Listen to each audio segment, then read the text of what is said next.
early stage startup, right? This is something that a lot of people aren't really sure about. They oftentimes think, oh, well, it just means like there's one founder, or no, it means like nobody's raised any money, or they don't have customers, no, they don't have a product. Well, the truth is, in general, early stage means that you have a small team. I like to say it's about less than 20.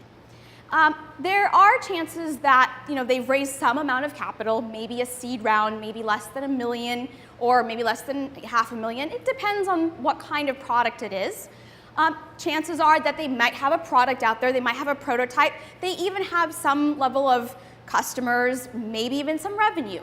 But really, early stage is, it's a small, intimate team. It hasn't exploded. There's not a whole lot of structure, and you really get to make your mark both on the company as well as the product.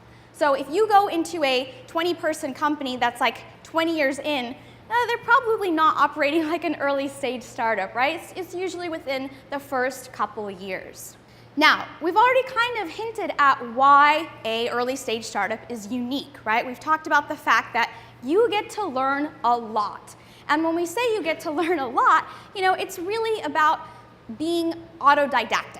So if you are someone who loves to learn a lot, if you're someone who loves to get your hands dirty, then it's a great opportunity to do that, because the onus is on you. You can pick the projects that you like as long as it's within the vision of the founder and work on those things.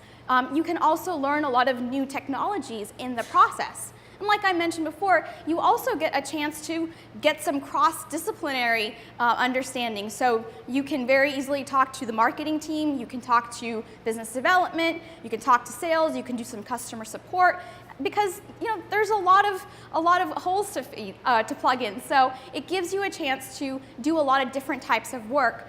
Obviously you've got your primary role, but that doesn't mean you can't lend a hand. It doesn't mean you can't move around a little bit.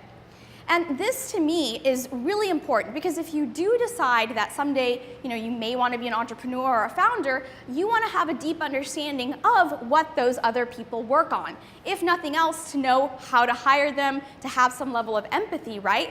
But the other reason is so that you can maybe do a little piece of that work as you're building your own product or your own company. So that's why I think it's really valuable.